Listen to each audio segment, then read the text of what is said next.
Hello guys, we are back with our next lecture. In this lecture, let us go through the next question. Okay, so this question belongs to GATE CSE 1996 guys. Okay, so the question is the recursive relation T of n is equals to 2. T of 1 equal to 2 and T of n equal to 3t n by 4 plus n. Okay, has the solution T of n is equals to. Okay, so once I saw the question, I got an idea that this question could be solved from Master's theorem, right? Using Master's theorem. Okay, so first of all, let us write the equation of Master's theorem, guys. So it is nothing but T of n is equals to A into T of n by B plus f of n, right? Okay, so what is the value of A? The value of A is a 3. What is the value of B? It is a 4. What is the value of f of n? It is n, right? Yes. Okay, so now let us continue. So now we got the initial values, right? Yes, so that's really good. So now let us try to go through cases, right? So we are having 3 different cases. So first let us try with case 1. Okay, so what exactly does case 1 say? Okay, so case 1 says f of n is equals to big O of n log, okay, a base b minus epsilon. Okay, so if this is equal, there is an equation for it. Okay, yes, so let us start. Is equals to big O of n log, what is the value of A? It is a 3. What is the value of B? It is a 4 minus epsilon. So in power only it will be there, guys. Okay, so one thing which you can blindly remember is whenever the base value is greater than this value, automatically the result will be 0. But few of you might be disagreeing with me, so show us a proof. So just let me on the flashlight. Okay, so it is nothing but n power, sorry, log n base of 4 and numerator 3. Okay, so it is a 0.7. Okay, okay, for approximate values you can directly write it as 0, guys. Okay, that will also work. Okay, so let us take it directly 0, or even if you want you can take 0.7 also. So most of you will be saying please take 0.7 minus the epsilon f of n. So what is the value of f of n? It is a n, right? Yes, just give me a second. Okay, sorry for that, guys. Okay, yes, so now let us take the minimum value of epsilon. So let us take 0.1, guys, so which is nothing but n power 0.6, right? So now what is the property of a big O? It might be maximum or it might be equal, right? So is n power 0.6 greater than n, guys? No, hence this case is a false, right? It is not equal or it is not greater. So case 1 has a failed, guys. Okay, so now let us go through case 2. Okay, so if you remember one case, automatically next cases will be really easy, guys. So just remove this epsilon, that's it.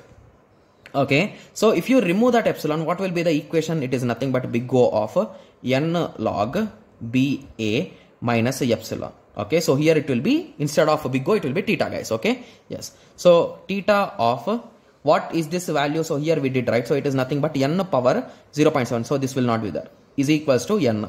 So is 0.7 equal to n, guys? So theta means both are equal, right? Yes, so even this case is going to be failed, right? Yes, so now let us go through case 3. So case 2 has also failed. So now let us go through case 3.